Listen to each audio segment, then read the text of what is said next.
The sandals are still a good idea. Back then, that's what they wore. Nowadays, I would wear a little bit more sensible shoes. Go for running shoes, New Balance. Excuse me. Oh my god. Didn't have New Balance back then. I wear a Saucony. Let's go. New Balance running shoes. Let's go. Okay, Can you go? continue. And you shall eat it hurriedly. It is a Passover offering to the Lord. For that night I will go through the land of Egypt and strike down every firstborn in the land of Egypt, both man and beast. And I will mete out punishments to all gods of Egypt. I, the Lord. And the blood on the houses where you are staying shall be a sign for you. When I see the blood, I will pass over you, so that no plague will destroy you when I strike the land of Egypt. Okay, popcorn Ariel. I didn't popcorn Ariel. Hi, popcorn Ariel. Let's get some. Oh, where are we? I'll continue. I just told me. This, Oh, here, I got it. This day shall be to you one of remembrance. You shall celebrate it as a festival to the Lord throughout the ages. You shall celebrate it as an institution for all time. 7 days you shall eat unleavened bread. On the very first day you shall remove leaven from your houses. For whoever eats leavened bread from the first day to the 7th day, that person shall be cut off from Israel. You shall celebrate a sacred occasion on the first day, and the sacred occasion on the 7th day. No work at all should be done on them. Only what every person is to eat, that alone may be prepared for you. You shall observe the feast of unleavened bread, for the very day I brought you rains out of the land of Egypt. You shall observe this day throughout the ages as an institution for all times. In the first month, from the 14th day of the month to the evening, you shall eat unleavened bread until the 21st day of the month of evening. No leaven shall be found in your houses for 7 days. For whoever eats what is leavened, that person should be cut off from the community of Israel, whether he is a stranger or a citizen of the country. You shall eat nothing leavened. In all your settlements you shall eat unleavened bread. It wasn't repetitive or anything. Right. I think a point just had to be made. Daniel Williams, finally, continue. Passover. This Moses then summoned all the elders of Israel and said to them, "Go, pick out lambs for your families and slaughter the Passover offering. Take a bunch of hyssop, dip it in the blood that is in the basin, and apply some of the blood that is in the basin to the lintel and to the doorposts." Thank you for pointing that out. Should we actually do that, Rabbi? No, that was only for the Pesach of Egypt. "None of you shall go outside the door of his house until morning. For when the Lord goes through to smite the Egyptians, he will see the blood on the lintel and the 2 doorposts, and the Lord will pass over the door, and not let the destroyer enter and smite your home." Destroyer. Keep going. "You shall observe this as an institution for all time, for you and your descendants.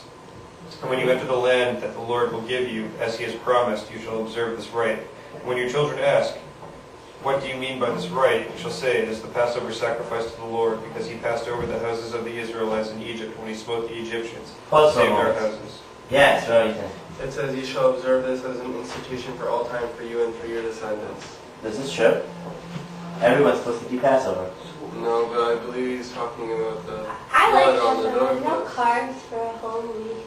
What do you think matzah is? I don't really eat matzah that much.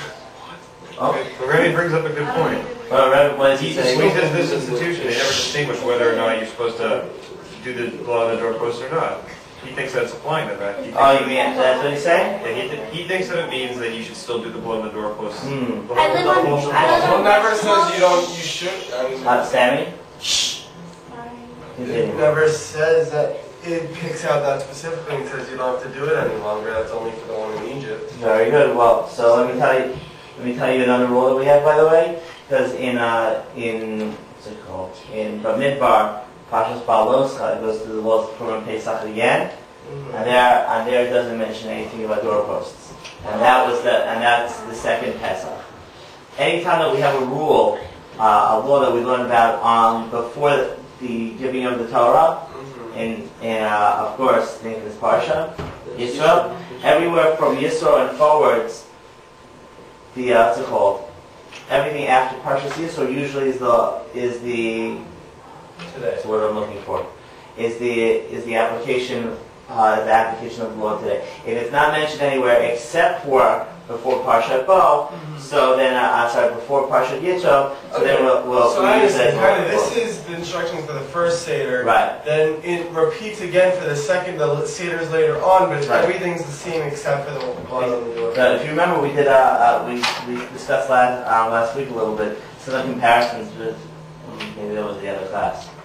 I think it was the other class. So okay, that's why. Yeah. So there are a couple of major differences. One is that you don't have to take the lamb for 3 days. You can just pick it up, right? Pick up a lamb Erev Pesach. You don't have to go and buy one 3 days early. The next one is. Sammy, can you set up a little bit, please? Thank you so much.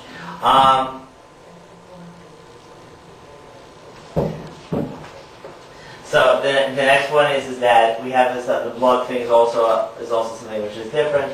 Also, we don't have to eat it with your loins dirty and your what's it called, your sandals and your staffs in your hand. That's only the first one. If you want, you can put on your sandals and your loins and hold the staff. I'm a stop. Excellent. So what I would like you to What I would like you to do is I would like you to think about for a second. Pause for a moment and say, well, the Torah said that you spoke about 4 times, right? About 4 telling your sons. The Torah spoke about speaking to your sons, connecting Arba Banim. Go look at the last verse which was just read. Look at the last verse that was just read. Not right now. What do you mean by this, right? That one? Yeah, what does it say? Read that one again. It is the Passover sacrifice to the Lord because he Back up just a little bit more. Back it I up. don't see where we are. You shall observe. Yeah, tell her what verse she's on. Okay. You shall observe this as an institution for all time, for you and your descendants. And when you enter the land that the Lord will give you, as he had promised, you shall observe this rite. And when your children ask you what you mean by this rite, you shall say, it is a Passover sacrifice to the Lord, because he passed over the houses of the Israelites in Egypt, and when he smote the Egyptians, and saved our houses. Okay, does it sound familiar at all? Thank you, Rabbi. Look at it in Hebrew. Read it in Hebrew. Where? Give me the verse number, please. 24. 24, chapter 12. Or chapter 12, 24.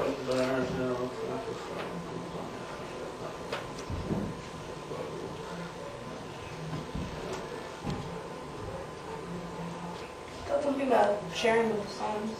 What does it say? I don't know. Maha avoda hazot lachem. Let's look at it again. Everybody find that. If it's your Tanakh, What is this word? what maha avoda hazot lachem. It's not this work. I know, what is this like? What does it mean to you? What is this ritual? Itai, please look in the Haggadah. Read in Hebrew the Rasha. Turn the page. Read in Hebrew. השעה, מה הוא אומר? Yeah. מה העבודה הזאת לכם? Read it, wait. Oh, וואו. Read that again, please. מה העבודה? No. Remy, read the Hebrew. Ma'avodah hazot lachem. Itai, read the Hebrew again. מה העבודה הזאת לכם? אותו דבר, Rabbi. Right? Does it sound familiar at all? Exactly. מה העבודה הזאת לכם? מה העבודה הזאת לכם? Rabbi, you like that. them they don't know. מה העבודה הזאת לכם? They We take see. this apart and brought it into the Seder. Go figure. So they took a pasuk over here. They took a pasuk, and it says Ma ha'avodah hazot lachem. I want everybody right now to write in your Haggadah, write the verse and the verse and the chapter over there. Right, Shmo? Yes. You're allowed to, and the rabbi's making it a mitzvah now because the rabbi told you to. So write that down over here. Where in our Haggadah is this? Write it next to the wicked son. Oh. Write Exodus 20:12. שמות, not Exodus. Right, Shemot 20:12. Or Bo. So now I'd like you guys for the Where next do we write it in here? 2012. Next to Rasha. Oh. 2012 next to Rasha. Now I'd like everybody to look a little further in your Tanakhs. Look a little further in your Tanakhs now. Should we write it in here?